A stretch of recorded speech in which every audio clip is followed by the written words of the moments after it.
It's sad. I make a video condemning terrorism, and the right starts committing terrorist attacks left and right. In Egypt, Mississippi, in the Philippines, in Kabul. Oh, wait. None of those were the right. Then where's this terror wave I've heard all about? Portland and Maryland? What? Oh, well, that's not right-wing terrorism either. Well, look, let's start by saying this. Two things can be true at the same time. It's possible to condemn a terrible act, terrorism, and not support its politicization. In this way, I condemn the brutal stabbing of 3 men in Portland, and am grateful for the men who stood up to the harassment of 2 Muslim women. But at the same time, I completely disagree with the left's narrative of the stabbing. They spared no time in blaming Trump and the right. Trump and his politically incorrect language had unleashed the right on minorities everywhere.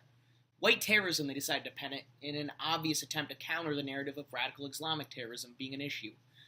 It's an emotionally compelling narrative that I'm sure Stephen King will spend 1,000 or so pages waxing over, but it's a completely fake narrative. Put it under scrutiny, and it falls apart. Because, see, that murdering psychopath isn't the right-wing nut job that Slate hopes he is. I mean, so what? He was a massive Bernie Sanders supporter, then a Jill Stein supporter, refuses to support Trump, threatened Trump supportors, apparently hates Aryans, supports indigenous rights, and was condemned by conservatives at a free speech rally. He once Zig Heiled! That must mean right-wing. See, that's the dirty little secret about racists. They can fall anywhere on the political spectrum. In fact, many white supremacists and white nationalists are inherently left-wing in nature, since they require big government to implement their policies. There is an overlap with the right when it comes to disdain for political correctness, but after that they could be anything but right. Even their obsession with race-based politics is just another side of the progressive left's identity politics coin. So attributing a political motive to a crime, even a hate crime, can be tricky or flat-out incorrect without solid proof. Let's take a look at the murder of Richard Collins III in Maryland, seen by many on the left to be another example of right-wing terrorism. Again, I think it's abominable, especially for it to occur to such a promising individual. But to attribute motive to it is already shaky at best, because as it stands, there's no proof that Donald Trump or racism or the right wing were part of the motive. From what we know so far, he was under the influence of drugs during the murder, never directly indicated that race had anything to do with his attack, never had a record of doing or saying anything racist, and wasn't known by anyone around him to be racist. The only evidence that he could have held racist views at all was him joining a group on Facebook called the Alt-Right, a meme group that posts offensive memes. Now, I could be proven wrong as more evidence comes to light, and I'll admit that he was motivated by the right if such evidence comes up.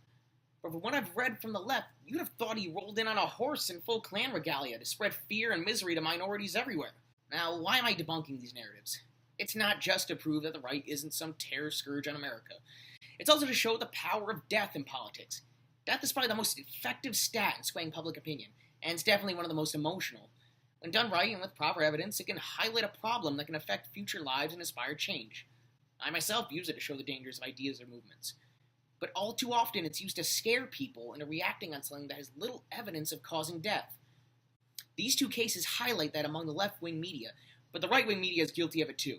Recently, a number of right-wing outlets attempted to push the Seth Rich murder as a Hillary Clinton DNC assassination, since he was a DNC staffer and WikiLeaks' Julian Assange vaguely implied that he was working with Rich. But that's all the evidence they have, which you might notice is none. So clearly, falsely politicizing death is a bipartisan activity. Now, saying all this, the importance of pointing this out is that not only is the media doing this, but our politicians are too. In fact, especially among Democrat politicians, claiming something will lead to death has become commonplace to stir up fan-base support against a Republican measure. And it's come to a head with the releasing of Trump's 2018 budget plan, a reversal of Obama's high-spending budgets. Its plan is to stabilize the federal budget in 10 years' time. I might add that this is urgent, since the federal budget nearly doubled in the past 8 years, and without some major adjustments, we could start to turn Venezuelan in our long-term economic future. But if you only listen to Democratic politicians and their media sycophants, you'd think Trump was going to starve half America, a la the Armenian genocide.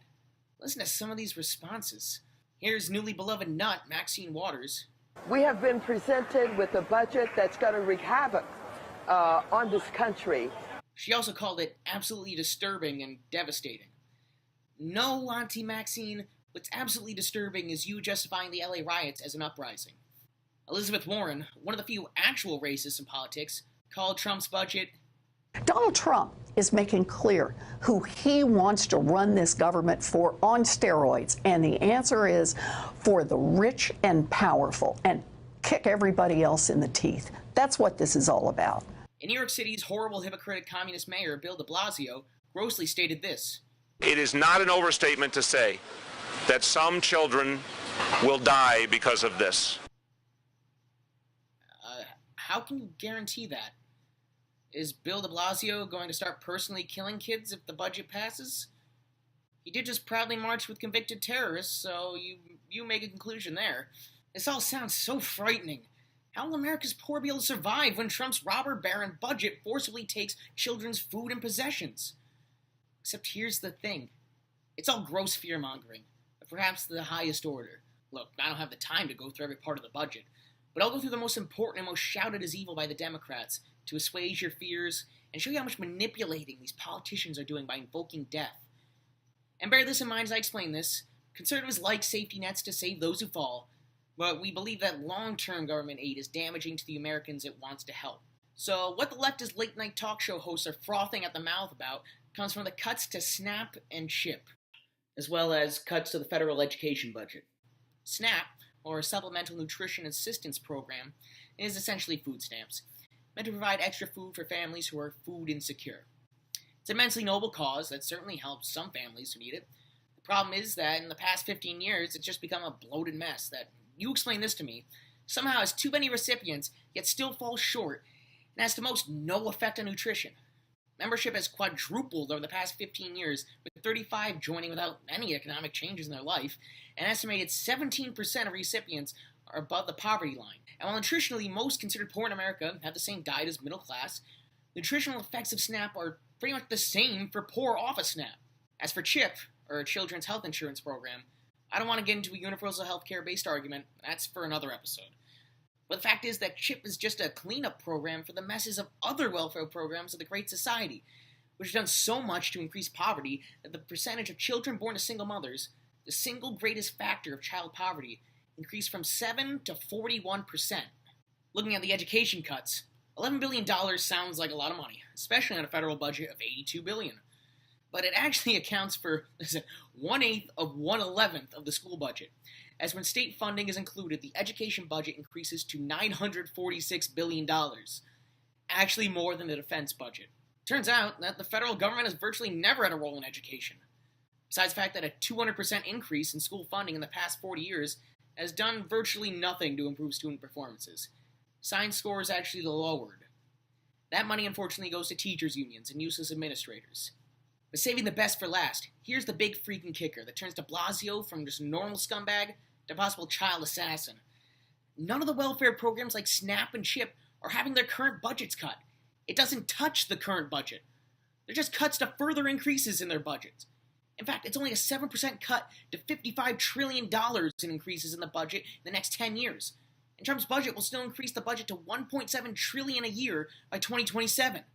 And besides, this budget hasn't even passed yet. So, no destitute poor, no laughing fat cats, no dead kids. Yet. So here's what I propose. The next time the media or a politician uses death to peddle a story, for both sides, take a second to see if there's any validity to it. And even if there is, let's make sure that it's really something to get worked up about, or if someone's just trying to whip up emotions to push a narrative. It would save us all some stress and anger, and maybe just stop us from demonizing each other. I'm Ben Sano, the elephant in the room. I hope you enjoyed this video. Please like and subscribe.